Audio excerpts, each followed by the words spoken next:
Good evening and welcome to our music and messages ministry. And we praise the Lord for giving us another opportunity tonight in order to be able to learn more from His words and to know the basic principles of God's teachings. No, we know na importante po na hindi lamang po tayo kontento na mga churchgoers lang o di kaya tawag po sa atin ay mga bench warmers o di kaya marami sa mga Kristiyano po na mga PPPP. O sa amin po sa Ilonggo, may 50 P.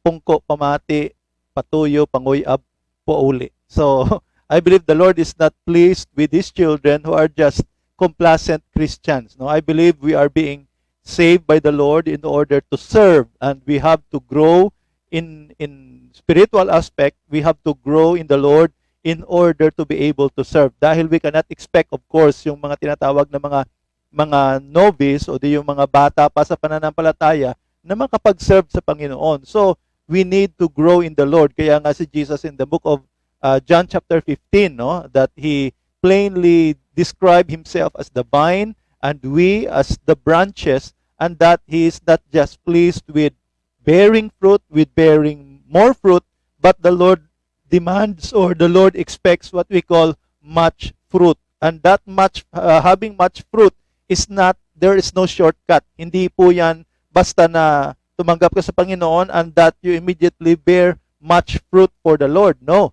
Actually, it is a process, and to some, it might be a long process, but the sad truth is, to many Christians, they willfully refuse to bear much fruit. Yun nga, sabi ko, naging complacent Christian na lang. Kontento na lang na pumupunta na lang sa church kung Sunday, uupo dyan, pagkatapos ng ilang oras, uuwi na parang walang nangyari.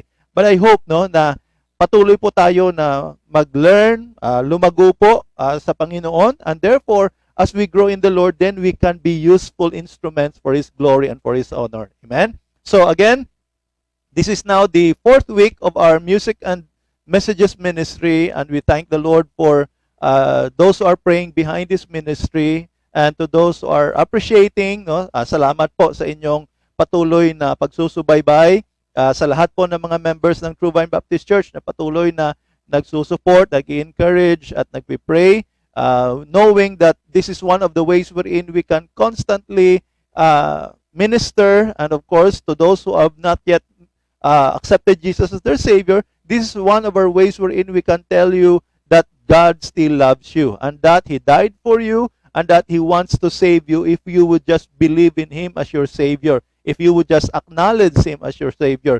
Since marami po yung mga ministries natin na affected din dahil po sa mga limitations sa pag-travel, limitations po sa mga face-to-face na mga mga ministering, and we know na marami din yung mga naantala na mga ministries na hindi pa naka-recover hanggang sa ngayon. So, we thank the Lord for allowing us to have this vision and opening doors so that we can use the social media platform, we can use the internet in order to spread the word. No? So, sana po ay patuloy po natin na pasasalamatan ng Panginoon na kahit po nasa gitna tayo ng pandemya, meron pa rin tayong opportunity upang makapagbigay ng salita ng Diyos at makapag-spread po ng magandang balita. So, abangan nyo po tayo ngayon.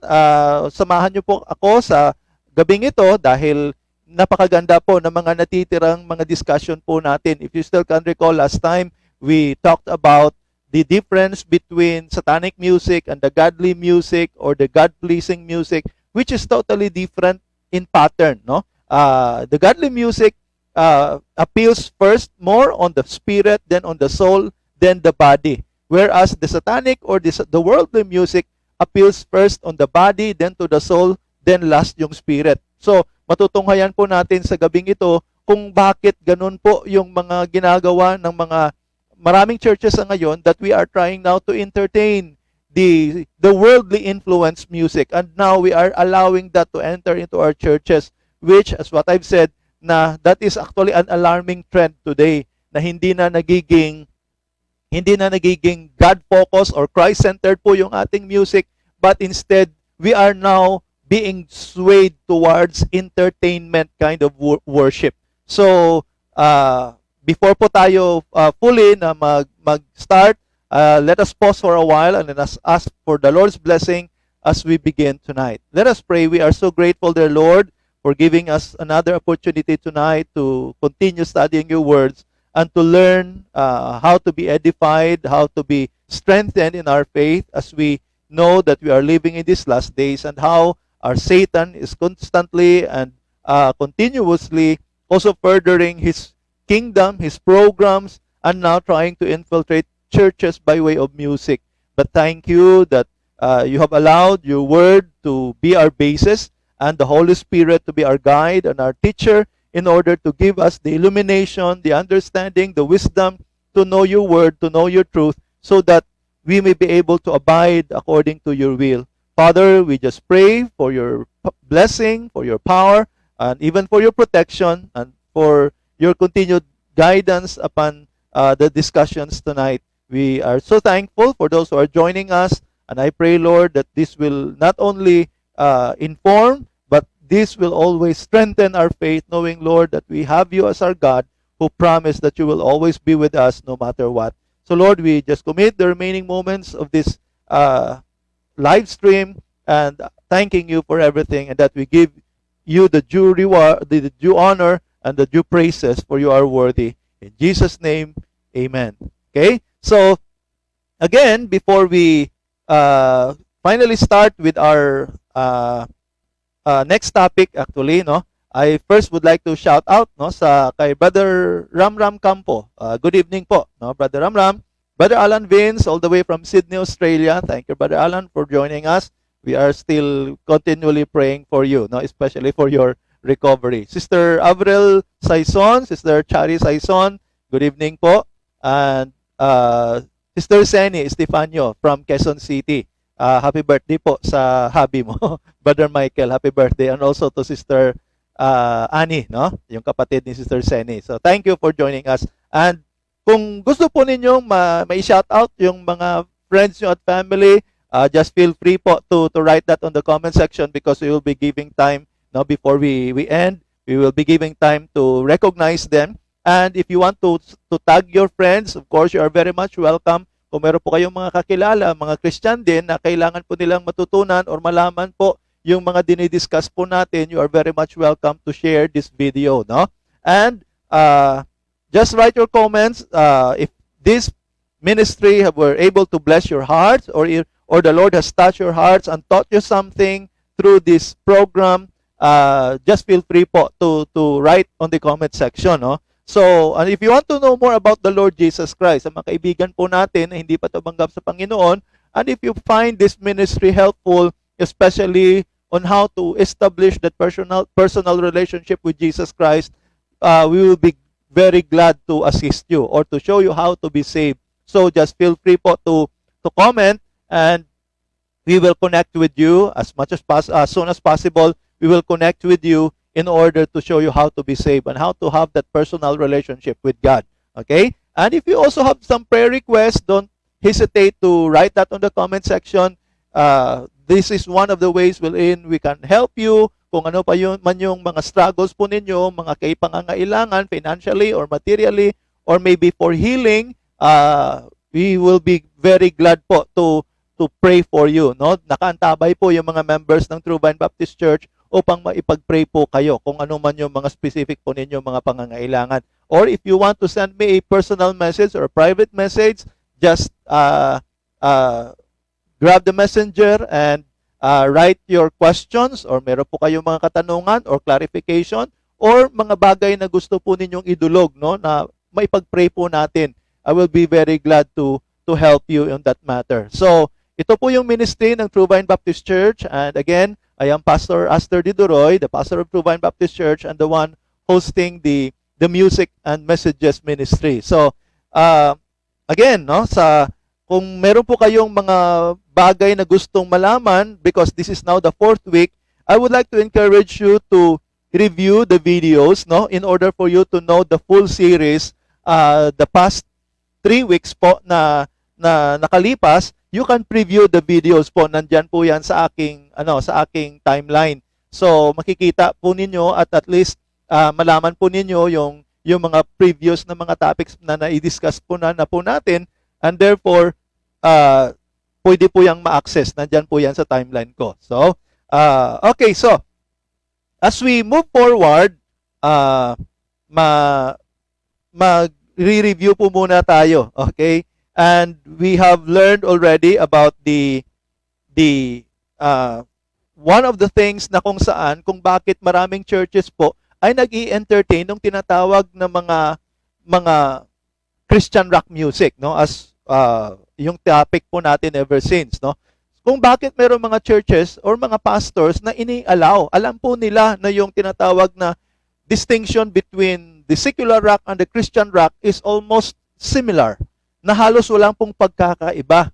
It's just na pinalitan lang po yung lyrics, but of course yung tunog, yung way po ng pagtugtog ng instruments ay talagang magkapareho po sa mga secular rock music.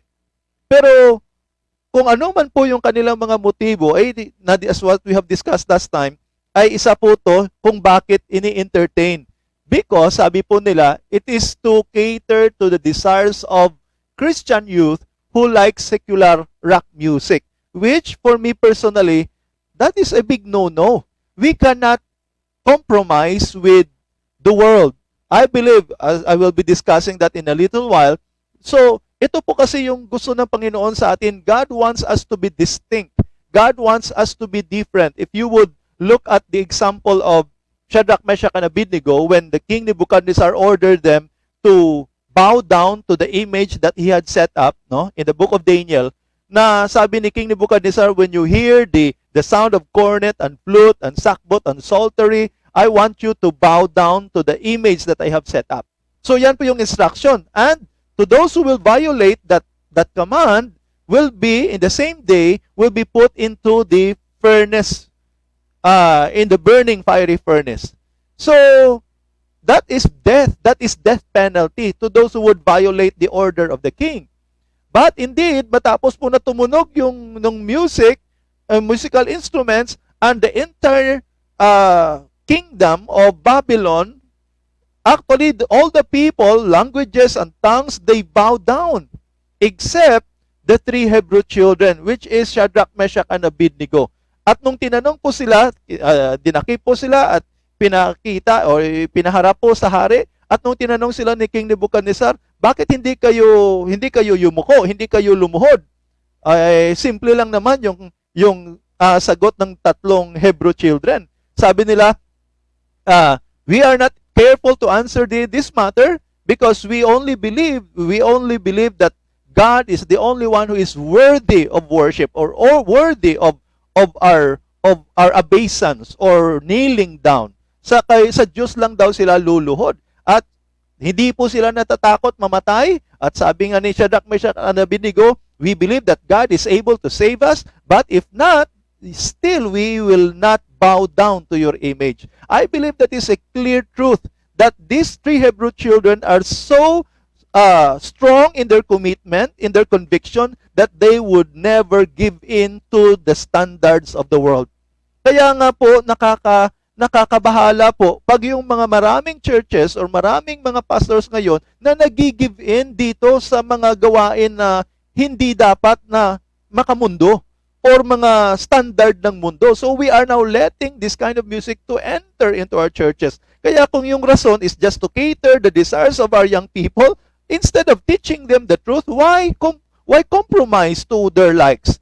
Bakit i-allow natin kung ano yung gusto nila? Dahil ba natatakot tayo na kung magiging strict tayo sa pag-filter ng music, yung mga young people natin na gusto yung mga secular music or yung Christian rock music, mawawala po sa church. I believe that is one of the reasons maraming pastor na takot mawala ng miyembro dahil hindi pinagbigyan kung ano yung gusto ng membro. I believe it must be the Word of God that is the sole basis even in how we sing or how we conduct singing in the church. So hindi po yung likes or preferences ng mga young people yung dapat masunod. Ano ba yung sinabi ng salita ng Diyos? Are we going to compromise or are we going to allow this worldly kind of music to be inside the church at kakantahin po yan kay Lord? So kung hindi rin si Lord mapiplease sa ganung klaseng music, why allow those songs, those kind of music to be inside the church? So I don't care. As a pastor, pastor din po ako, I don't care kung ano yung ang gusto ng mga young people, kung anong klaseng music ang gusto nila. What I want is kung ano yung gusto ni Lord, kung saan si Lord mag-glorify. Amen? I hope you would agree with me on that matter. No, na dahil hindi po to basta kung ano yung gusto ng young people ay siyang pagbibigyan po natin. And another thing na sinabi po na sagot bilang kung bakit inaalaw po yung tinatawag na Christian rock music, it is because it is a good replacement to secular rock music. Again, we are just trying to fool ourselves on that matter. Pastor, sorry to say this, but if that is the very reason why we want this Christian rock music to be inside the church, because we want to replace rock music that our young people or church members would like to play, I tell you, again, hindi po dapat i-replace ang mga bagay na makadiyos ng makamundo. I believe there's no justification whatsoever na i-allow lang po natin dahil yan po yung trend ngayon. Di ba? Pag sinasabing trend, ang daming trend po yung mundo. At kung gusto lang natin na masunod yung mga trend ng mundo na dinadala ng ating mga members, I tell you, talagang magiging worldly ang labas ng church. And again, as a church, wala na po tayong distinction kung ano man yung makikita natin sa labas or ano yung ginagawa ng mga tao sa labas. So I hope that we will be distinct, no? Just like Shadrach, Meshach, and Abednego, it may mean their life, but they want to be different. That while others are kneeling before the image that King Nebuchadnezzar had set up when those music instruments were played, then they were different. Hindi po nila na-recognize yung music ng Babylon, hindi po nila na-recognize yung music ng sanlibutan upang gayahin at gawin. They made a decision, and I believe as a church, as Christian believers, we believe that we have to stand against the pressures of the world, against the preferences of the world. Kaya po, pastors, please, don't allow your young people's preferences to be compromised, no? Na gawin natin dahil gusto po nila. And the third reason po, ito po isa sa pinaka-common na sagot na nakuha ko, that using those Christian rock music becomes or makes the worship lively and joyful. Lively and joyful. And I have said last time na siguro yung tinatawag natin na lively at joyful ay kung ano yung naririnig natin. But I always believe that joy comes from the heart. The real joy is upon knowing that God loves us, that God still cares for us, that the Lord is still with us, and His promises are still for us. I believe dyan po nanggagaling yung tinatawag na joy at kung bakit tayo nag-worship sa Panginoon, because we want to magnify Him, we appreciate Him, we recognize Him, we give Him thanksgiving. Nandyan po yung totoong joy. Joy must be from the heart. Hindi po yan tinatawag na external. So kung yung nagbibigay lang sa iyo ng joy at ng tinatawag na becoming lively is because you hear the beating of drums and the sound of musical instruments, ay hindi po yan totoong joy. Superficial joy po yan. Oo, superficial lang po yan dahil pag nawala na yung tunog ng mga musical instruments, hindi ka na joyful. Kaya nga, no wonder na pagkatapos ng kantahan, pagkatapos ng sayawan, pagkatapos ng palakpakan, at nung na-preach ng Word of God, maraming Kristiyano yung tulog. Bakit? Dahil hindi ka joyful sa mensahe. Hindi ka joyful sa mensahe ng Diyos. Hindi ka joyful sa sermon. You see, kaya tulog yung marami. O di kaya yung iba, lumalabas na, nagkakape na. Bakit? Hindi na nila ini-enjoy yung salita ng Diyos. Why? Dahil yung joy po nila nasa music lang. You see, I believe the joy must be from the heart, and therefore, we need to have that joy because we know that God has saved us, given us eternal life, and the Lord has promised a lot of wonderful things for His children. So dyan po tayo dapat, yan po yung mga rason po natin dapat kaya Bakit magiging maligaya pa po tayo habang nag-worship kay Lord? Hindi dahil motivated lang tayo ng music. Amen? I hope that that is clear message for all of us this evening. Dahil hindi po external yung motivation ng totoong pagiging joyful. Kaya nga, kahit walang musical instruments, if your heart is having that joy because you are worshiping the Lord and glorifying Him, then you still can be joyful even without drums, even without electric guitars, even without musical instruments, you still can be joyful because joy is from the heart as part of our personal expression towards God. Okay? So, pagpatuloy po natin yung susunod po. Ito ang sabi patungkol po sa tinatawag na compromise. Okay? Dahil marami po yung mga hindi pa siguro naging aware, no? Kung ano po yung tinatawag na compromise. Okay. The word compromise actually is defined as a statement in which each side gives up some demands or make concessions. Meaning when you are giving up the values or the standards, for example, as a Christian, we are giving up the Lord's standards and giving leeway to the world standards. No? So we are giving up the Lord's standards and giving leeway to the world standards. So it's just like na binigyan natin ng puwang yung mundo. Okay? Instead na purely or 100% ay dito tayo kay Lord.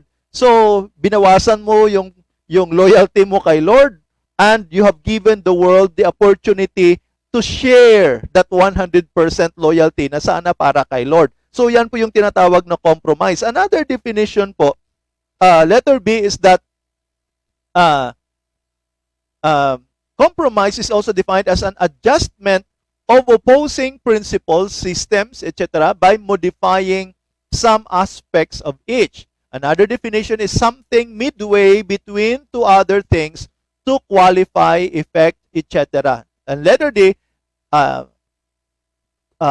compromise also meant as exposure as of one's reputation to danger, suspicion, or disrepute, weakening of one's principles. So, I believe those definitions are clear.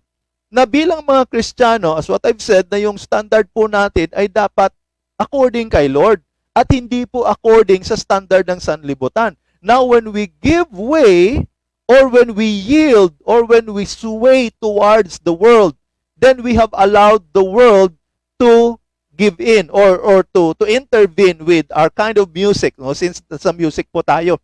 So pag ganun po yung sinasabi natin na we are just catering for the preferences or the wants of our young people or because this is now the trend, ganito na ngayon yung trend sa mundo na dapat mayroong drums and everything and ganito na yung style ngayon. Ito na yung uso ngayon. Okay? So, kung ganun yung uso, ang tanong, dapat ba nating sundin kung ano yung uso na gusto ng mundo or kung ano yung kagustuhan ng mga millennials, no? Dahil siyempre sa mga new generations, talagang nag-iba ang lifestyle ng maraming young people, no? And we have to admit that many of these young people are now in our churches. They are now being ministered in our churches. But I believe instead of ministering to them according to the Lord's way, many churches are now leaning towards the world's way.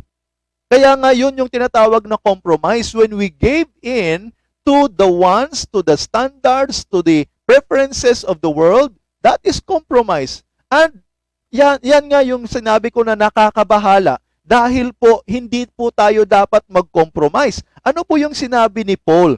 Okay, tingnan po natin yung sinabi ni Paul recorded in the book of Romans chapter 12 verses 1 and 2. Verse 1 sabi ni Paul, I beseech you therefore, brethren, by the mercies of God, that ye present your bodies a living sacrifice, holy, acceptable unto God, which is your reasonable service. Ano pa yung dinagdag ni Paul? Verse 2, sabi niya, and be not conformed to this world, but be transformed by the renewing of your mind, that ye may prove what is that good and acceptable and perfect will of God. Okay. himay-himayin po natin. Himay-himayin po natin yung sinabi ni Pablo sa sa Romans chapter 12 verse 1 and 2. Okay? Himay-himayin po natin. Ano ba yung ibig sabihin ni Paul when he said, I beseech you therefore, brethren, by the mercies of God, that ye present your bodies a living sacrifice. Now remember that we had been bought with a price. Sabi po yan ni Paul, 1 Corinthians chapter 6. We don't own our bodies because we had been bought with a price, and that was the price of the blood of Jesus Christ. So we don't own this body anymore, and therefore, sabi ni Paul sa 1 Corinthians chapter 6, glorify God in your body which are God's. Pagmamay-ari na tayo ng Panginoon. So, kailangan gamitin natin yung ating katawan, yung ating buhay, para sa kaluwalhatian ng Panginoon. So, when Paul mentioned about beseeching and offering our bodies to be living sacrifice, ito po yung kanyang emphasis dahil he made mention about the word conform. Sabi niya, be not conformed to this world. Anong ibig sabihin ng conform? From the Greek word suschematizo, meaning to fashion alike, to conform to same pattern. Okay, I want you to read that again. No, kung ano yung definition ng Greek word sa word na conform na sinabi ni Paul, na sabi niya, be not conformed to this world, but be it transformed. So, when Paul said be not conformed, he was talking about don't be like the world or don't do the same pattern that is being done by the world.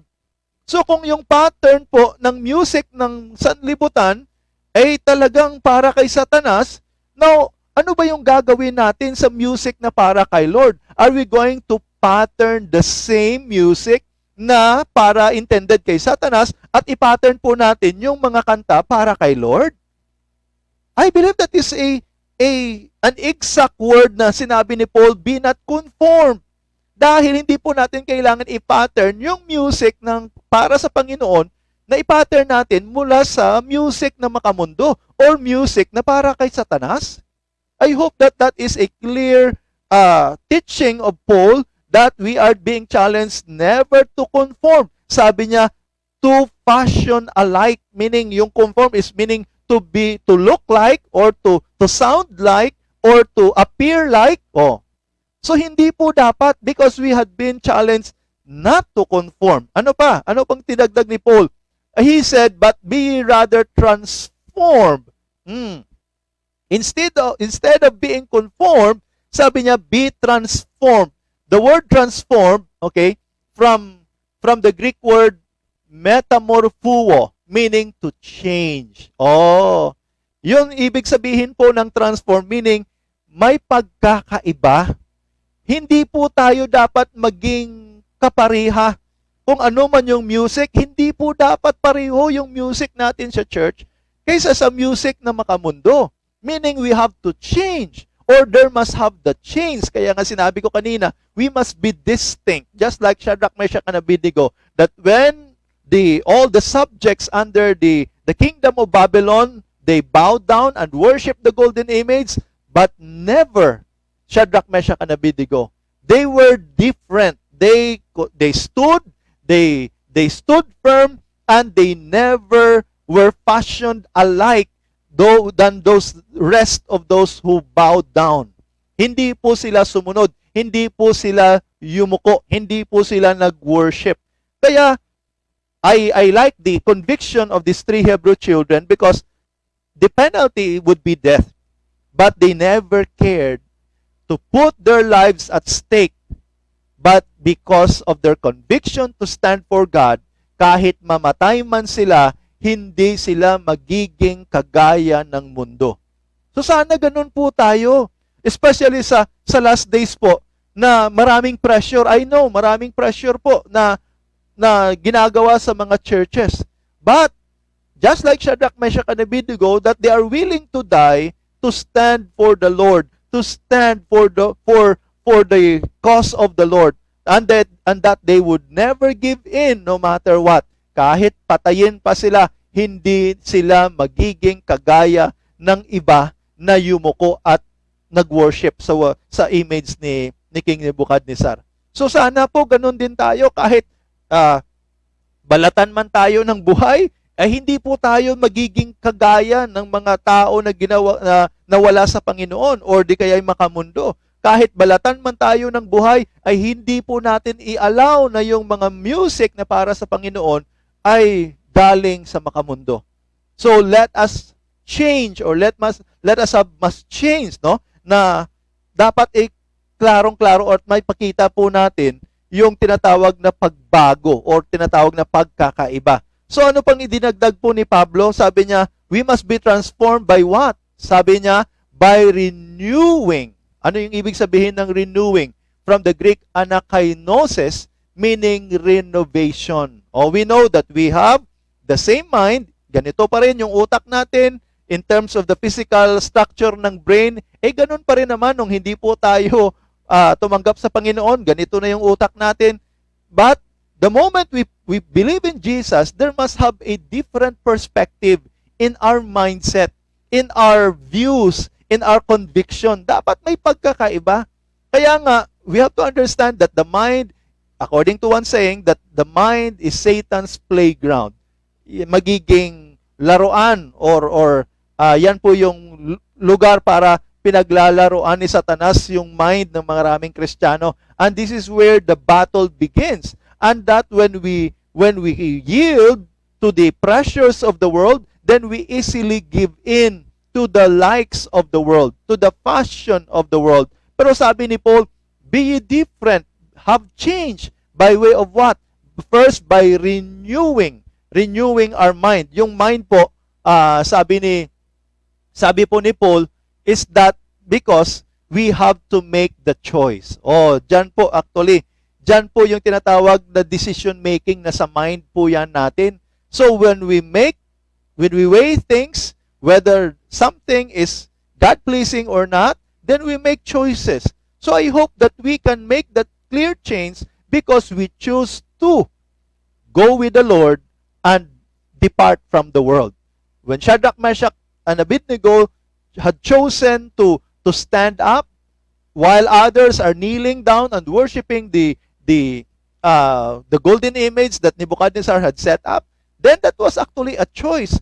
They stood for what is right according to the will of God. Kahit may pressure, no? Kahit may pressure dahil imagine, it was the king who gave the decree and therefore yung pressure po ay ilalagay po sila sa burning fiery furnace pag hindi po sila sumunod. So nandyan po yung pressure but they still stood for what is right, for what is pleasing to God. So I hope na ganun yung magiging mindset at magiging conviction ng maraming Kristiyano sa mga churches ngayon na hindi po tayo basta sumunod or mag-compromise but rather we have to be transformed, no? Sabi nga ni Paul, yung last part po dyan, because Paul's challenge was never to conform with the world but rather be different from the world. So, bilang mga Kristiyano, tingnan po natin yung ating sarili. Ang fashion ba, ang pananamit ba ng sanlibutan ay siya rin yung style ng ating pananamit? While others who are not in the Lord are putting tattoos on their body, ang tanong, bilang mga anak ng Diyos, ganun din ba yung itsura natin na puno ng tattoo yung ating katawan? Or while others are having their body piercing, that according to the ancient study, yung tinatawag na body piercing, that is actually one of the demon worship na ginagamit ng mga tao noon. So, they praise and they worship demons by way of piercing their bodies. So ngayon, maraming Kristiyano yung gumagawa ng body piercing because they said it is an art or it is style or fashion, whatever.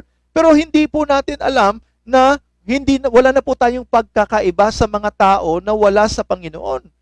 But again, what Paul has challenged believers is that we must not be conformed to this world. Kaya yung itsura natin ay dapat iba, yung pananamit po natin, yung ating hairstyles ay iba. Kung yung iba yung mga unbeliever ay merong mga colored hairs o di kaya yung mga rainbow colored dyed hairs. Yung iba parang yung buhok. So kung ganun po yung style ng mundo, yung fashion ng mundo, again, Paul has challenged us, never to be like the world. Because we are not taught by the Word of God to compromise. We were taught by the Word of God in order to be different, in order to be transformed by way of renewing our mind. Okay? So, idagdag na po natin dahil yung tinatawag po na joy to the world na mga kanta, okay? Yung tinatawag po na joy to the world style of worship, ito po yung kanilang ginagawa. Ito po yung kanilang sistema. So, the praise and worship is the term used to denote the use of contemporary Christian music in worship with live bands and is sometimes characterized by clapping and raising of hands, stamping of feet, jumping, some are even shouting. Yung iba po ay parang nagtatango na sa loob ng church, no? They are dancing or even running while singing. So, ito po yung sistema ngayon which many churches are now trying to adapt. And I tell you, once that we allow this system, once we allow this kind of what we call praise and worship system, sometimes once nakastart na po, hirap na baguhin. It's true. Mahirap na pong baguhin. At marami sa mga Kristiyano ang usually, once na use up na po, they are always like to have that kind of adrenaline feel. Ano ibig sabihin? Don't you know, siguro, hindi na natin maaabutan to sa gabing ito, but we will be discussing that next week. So, abangan po ninyo. Because I will be showing you the effects of electric guitars, drums, musical instruments, and of course, lighting effects. Ano ba yung ginagawa niyan? Anong kino-contribute po niyan sa ating tinatawag na subconscious or sa tinatawag na alpha waves ng brain? So, there is already a study and that is something na dapat malaman ng mga pastor or especially mga music director ng mga churches dahil, as what I've said, dahil we allowed now that system to be inside the church, then it would be hard to pull the string off.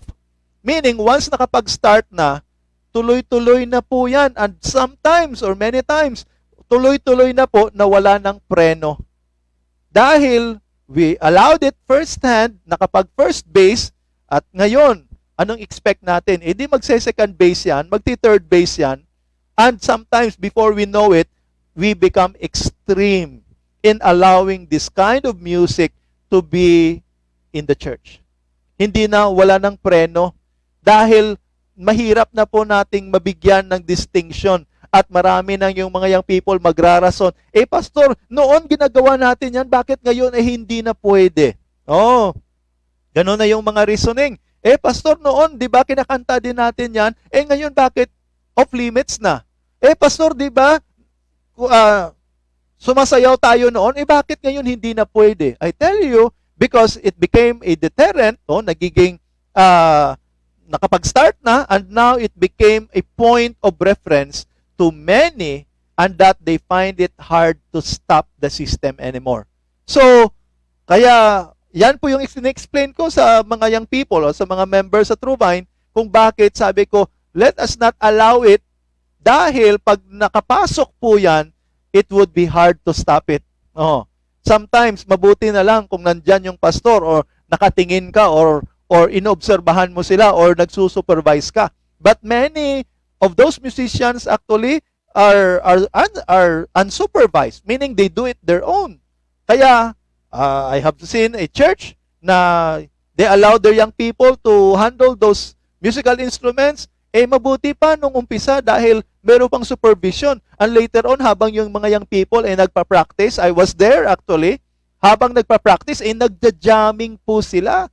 Dahil wala naman si pastor, wala naman. So, that was actually a different church. But I was able to observe because one time I visited the church at yung mga young people po nila nandun po sa canopy at nagpa-practice. Pero before ng kanilang practice, habang iniantay yung kanilang ibang kasama, nagda-jamming. At ano yung gina-jamming? Worldly music. Kaya po, ano yung magiging kalalabasan? The same instruments that you are using for the glory of God is now you are playing the same music in order to please Satan. Dahil secular music yung gina-jamming po nila. Dahil walang supervision, walang control, wala ng limitasyon. O, ganun po yung mangyayari. So, I have known many churches na noon, they are very, very particular sa music dahil matanda na yung pastor at sabi, old-fashioned na si pastor at walang hilig sa mga new wave of Christian music. Nung napatay yung matandang pastor at merong bagong pastor yung pumalit, I tell you, the church became a concert hall. Oh, the church became a concert hall. So nakakabahala ngayon dahil as what I've said, when we are in the church, when we are gathering in order to worship, sana yung ating pinaka-motive si Lord yung sentro. At kung ano man yung music na ginagawa, ginagamit, kinakanta po natin, I hope that it will connive with the very purpose of worshiping the Lord and not having compromise na pinipressure or kinukuha mula sa mundo, no? So, as we move along, ano yung tinatawag po na role ng music sa worship? Okay? This is very important. And again, I want to share this because we have to acknowledge na malaki po yung role ng tinatawag na music, no? Especially as we gather, we sing in a choir, pero pong special numbers, there is congregational singing. Pero ano po ba yung tinatawag na role ng music? Number one is, music sets our mood in worship. And that is true. Kung bakit? Dahil ang tinatawag po na music, di ba? It is believed that music can steer the soul. It can steer the spirit. Meaning, malaki po yung kanyang role in terms of conditioning our soul and our spirit. Meaning, kung ano yung klaseng music yung kinakanta, I hope that will contribute, no? It will connive, as what I have quoted a few seconds ago, na dapat po yung music, it would link or it would connive to the very purpose why we are in the church, and that is to worship.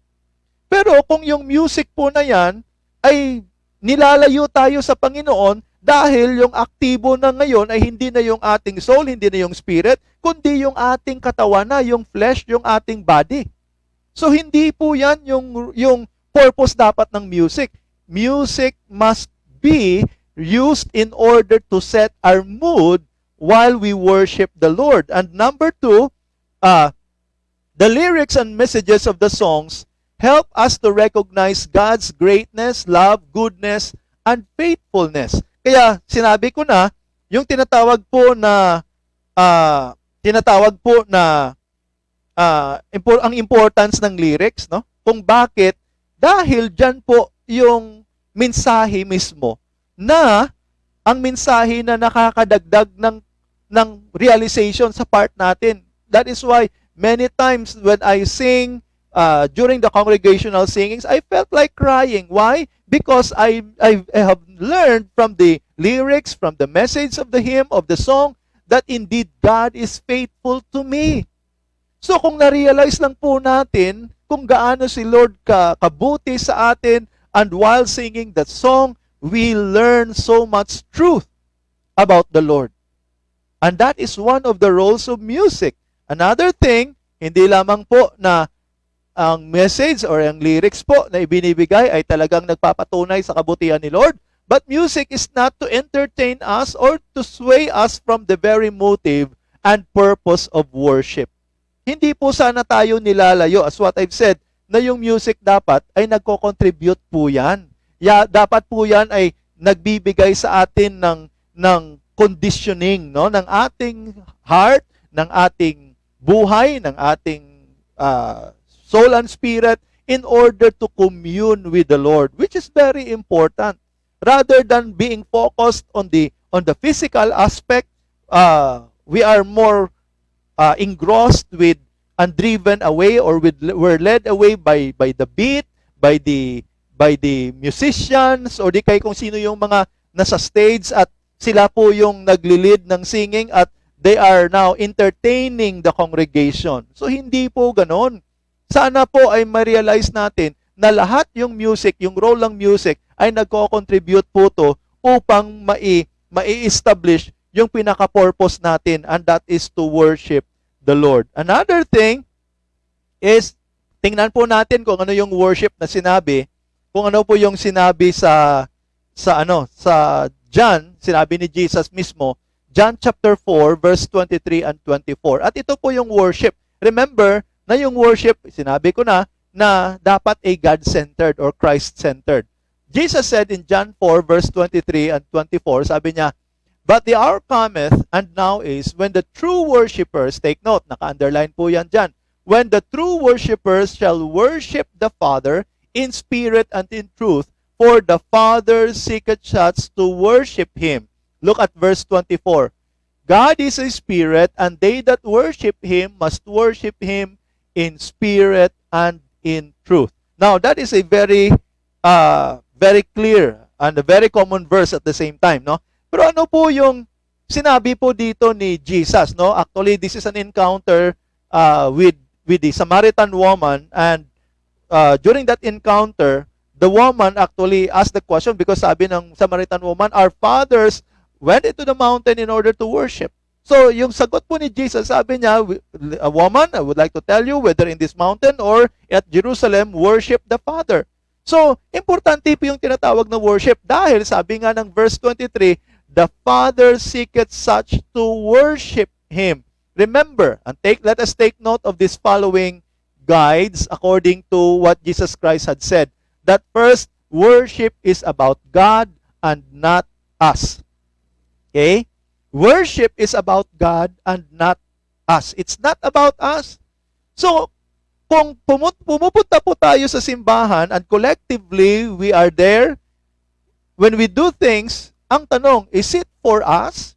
When we sing, do we sing because we want to be entertained? Again, no. Because worship is about God. Because sabi nga ni Jesus sa John chapter 4 verse 23, "The Father seeketh such to worship Him." So it was the Lord who expects worship from His people. So we don't go to church in order to entertain ourselves. We go to church not even to show off. We sing, we may render a special number. It's not to show off that we are good singers. Hindi po yan yung pinakamotibo, dahil worship is not about us. So I hope that we will begin realizing that whenever we come together in order to worship, it must be about the Lord. It's not about us. So again, we don't go to church for ourselves, for us. I don't even preach for myself in order to impress people. But I preach because I want to impart the message of God towards His people, towards His church. So it is because about the Lord. It is by learning the Word of God.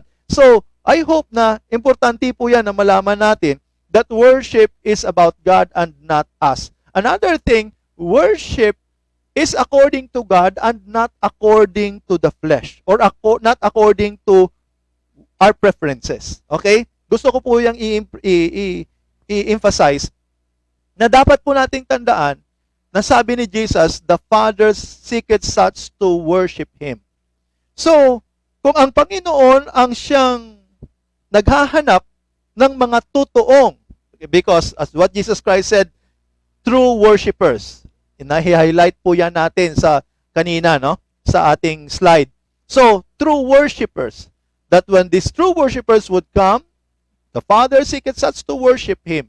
So, kung ang tinatawag po na worship ay according sa Diyos, meaning hindi po to dapat kung ano po yun sa ating kagustuhan or kung ano yung ating preference. Kaya nga, everything that we must do, dapat po nating tanungin yung ating sarili. When I go to church and I would wear this kind of clothes, is it about me or is it about the Lord? Am I wearing these clothes to show off my curves, especially sa mga babae, or to impress people dahil glittering yung damit ko? Am I wearing these clothes because I want to be noticed, or I want to take attention from people? Let us ask ourselves with that question. Or I'm wearing this dress because I want to present myself my best for the Lord. Again, even the way we wear our clothes, even the way we appear physically, it must be about the Lord. When we do our best, when we sing, it's not for us na para i-acknowledge tayo ng ibang membro na si ganito, ganon, talagang maganda yung boses niya. It's not for our glory. It's not for our edification. Or rather, it's not for our recognition.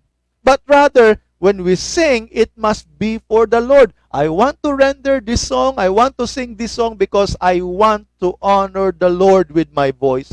So let us ask ourselves, no, dahil I believe every time we go to church, every time we go to worship the Lord, I believe our motive is clear before God. Alam ni Lord yan.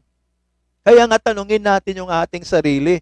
Or even sa time, I would like to make mention, maraming Kristiyano yung late. Ang tanong, pupunta lang ba ako sa church dahil gusto kong pumunta midway na yung worship service? Ganon ba yon? Or because you want to go there early, because you want to be worshiping the Lord from start to finish? Diba? Dapat ganon.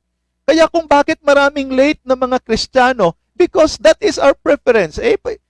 Pabayaan mo ako, pastor, ito yung preference ko. This is what I want when I worship the Lord. Yung kalahati na lang yung mensahe yung maririnig ko. But ang tanong, is it really about you or about the Lord? Again, I believe diyan po natin makikita kung sino talaga yung excited sa tinatawag na pag-worship sa Panginoon. Dahil 'di ba, kung excited ka sa kasal mo, ikakasal ka. 3 months from now, ikakasal ka. Bakit? Kung ikakasal ka, for example, ikakasal ka bukas, ngayong araw ka lang magbibili ng trahe mo, or bibili ng, or magko-contact sa mga,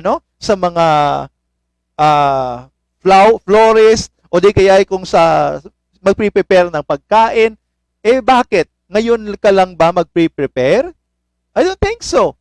I believe kung ikakasal ka 3 months later, ngayon pa lang, or yung iba nga 1 year yung preparation. Bakit? Dahil excited po sila sa kanilang araw ng kasal. Pero bakit maraming Kristiyano na late sa tinatawag na collective worship? It only shows you are not excited to worship the Lord. That may be a stern rebuke. Pero again, I have been saying that to the members of True Vine Baptist Church because it shows where your motive, your heart is. Because, di ba, dapat excited ka to meet the Lord or to worship the Lord. Because that is how and that is what the Lord is seeking for. The Lord seeks true worshipers. So kung excited po tayo because our heart really wants to worship Him, sana hindi po tayo malilate. Sana hindi po tayo halfway na ng worship service dumating. Dahil excited ka, yun nga, jokingly, sabi ko sa mga members sa church, kung totoong excited ka sana, Sabado pa lang, nakapaligo ka na. At saka, pagka, nung matulog ka sa gabi, Saturday night, nakabihis ka na para hindi ka malate ka umagahan. Pagbangon mo, ka na lang, maghilamos ka na lang at pumunta ng church at pumunta doon sa church para hindi ka malate. Ganun sana kung totoong excited ka. Pero bakit? Maraming, nakakahiya. Paglabas mo ng pintuan ng bahay mo, may tricycad na. Maghahatid sa iyo hanggang kanto.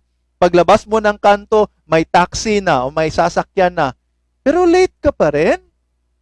Noon nga I would like to share this with you. Merong 7 pamilya. May isang church po tayo sa Lublub, Valderrama, sa Antique po. Yan, parte ng Antique. Merong 7 families na na-reach out po and yung layo po ng lugar nila ay nasa 14 kilometers pa, no? Yung layo ng kanilang bahay. And they have to climb up the mountain, 2 bukid po yung kanilang dadaanan at mayroon pang ilog na iko-cross. 14 kilometers. So dahil po 7 pamilya po sila, they have to wake up literally 2 o'clock in the morning. They have to cook so that they and take a bath and prepare everything so that by by 4 o'clock in the morning or 5 o'clock in the morning, they have to begin walking. So they have to walk together with their children, their entire family, 7 families po yun ha. So, dahil madilim pa, usually they bring their torch and they tread the path papunta ng church for a 9 o'clock worship service. And believe it or not, according to the pastor, they never miss a single worship service. They never miss a single worship service. So pagkatapos, kakain lang yan sila. Pagkatapos ng worship service, kakain lang yan sila. And then, go back again, the same path. Minsan, inaabutan na ng dilim. But they are there Sunday after Sunday. Why? Because they are excited to worship the Lord. They are excited to be with other believers in giving glory and thanksgiving to the Lord. Imagine, nilalakad 14 kilometers para lang pumunta ng church. Ang hirap pa ng daan. Kung umuulan, ang slippery ng daan, tumataas yung tubig sa ilog. But they, according to that pastor, for many years, they never missed a single worship service. Sana po, yun, nakakahiya po sa atin na nandito sa mga city and with all the cars and all the privileges of transportation na means late pa tayo. Why? Dahil nasa puso po yan. Yan po yung rason kung bakit po hindi po tayo excited. Kaya kung totoong excited ka, then we have to prepare ahead. Okay? Shout out po muna tayo. Okay? Pause po muna tayo. Shout out to Brother Michael, happy birthday po. Okay? Sister Mimi Oy, good evening. Brother Paul Henrik Miranda, good evening po. Thank you for joining. Sister Rebecca Mumbai, thank you. Pastor Vicente Mariano, okay. Thank you po. I think he's in Vietnam together with his family. Thank you po, Pastor.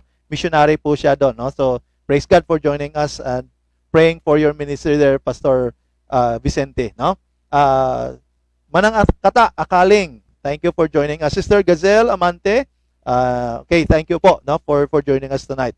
Okay, so let's move forward. Okay, thank you po. That was Faith Campo, and that is our local talent no, sa True Vine Baptist Church. And thank you for your commitment to honor the Lord with your voice, and we praise the Lord na naibahagi po niya yung talento niya po sa atin para sa gabing ito. And of course, we would like to invite no sa lahat po ng mga gustong maging kaparte no ng Music and Messages Ministry. We are welcoming talents also.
the Lord Jesus Christ. We preach for the glory of God. Because preaching is about God pa rin. Hindi po yan kung gaano kagaling yung preacher or gaano ka-presentable yung preacher. So I hope na lahat po ng ginagawa natin, it's always for the Lord, not according to our preference. Hindi po sa music na gusto natin, kung hindi kung ano yung gusto mapakinggan ni Lord. At I know that there is a debatable area po sa maraming mga factors na nandyan. But again, I am giving you checklists, no? Dapat po nating i-check. Ano ba yung motibo natin? Ano ba yung purpose natin? Sino bang mag-glorify? Tayo ba o si Lord ba? Okay? So lastly, ano ba yung another thing na sinabi po, that true worship happens when our spirit communes with God who is Spirit. Remember sa verse 24 ng John chapter 4, anong sabi ni Jesus? God is a spirit, and they that worship Him must worship Him in spirit and in truth. So we have to understand that God is Spirit, and when we come to worship Him, it must be by our spirit. Dapat po nating tandaan na ang Diyos ay Espiritu. And therefore, can we connect with God in the flesh if God is Spirit?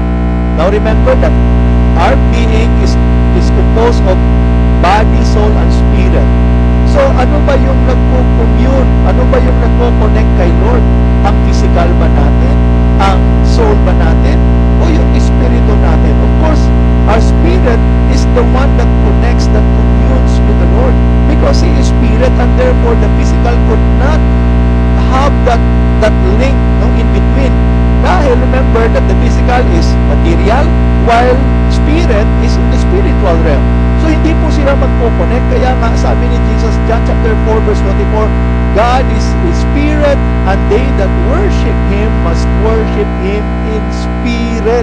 Hindi sinabi ni Jesus that must worship Him in the flesh or must worship Him in body, kundi in spirit pa rin. In spirit. So I hope na naintindihan po natin yung principle po na yan, and I hope that will be an eye-opener truth to many, that again, as we worship, it's not about the flesh. Hindi mo kailangan tumalon-talon, hindi mo kailangan pumapalakpak, hindi mo kailangan tumatakbo-takbo palibot ng church building para sabihin na nagwo-worship ka kay Lord. Again, the physical could not connect with the spiritual. Dalawang magkaibang realm po yan.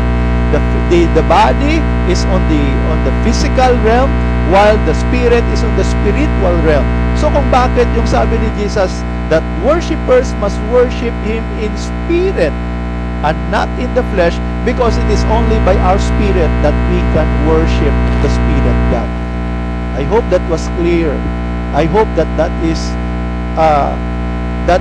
an enlightenment to many. Kaya if we remove the physical part, ang tanong, can we go out of the church building and say, I truly have worshiped God today? Oh. Or dahil, yun yung sabi ko na noon, in the previous weeks, na ang isa sa mga rason na kung bakit kailangan daw na mas maingay, kung bakit kailangan na yung iba na halos nawawala na ng boses dahil sumisigaw na, dahil sabi nila, the louder the singing, or the louder the worship, the better. Eh, sabi ko, saan ba yan sa Biblia? Saan ba yan sa Biblia? That the louder the better. Oh. One time, sa prayer po, I was able to attend a conference. Ang topic po kasi is Book of Revelation. So, maraming mga pastor all over Bacolod na nag-attend. Nasa Hacienda Caftres po yung venue. So, during the night, of course, lectures the whole day, at during the night, may worship. Mayroong nag-preach. So, at the end of the gathering, merong nagsabi, niya, we need to pause in prayer, and we need to pray. So, ngayon, yung sabi nila, ang sistema ng prayer is, you pray louder as you can. You pray as loud as you can. Yun po yung sistema ng prayer. So, I believe we have 60 to 70 people, pastors and workers in that hall. And imagine ang nangyari, you pray at the top of your voice, as loud as you can. Ganon yung sistema. And when they began praying, I tell you, it was a disaster on my part. It was a disaster.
recovery from heart operation.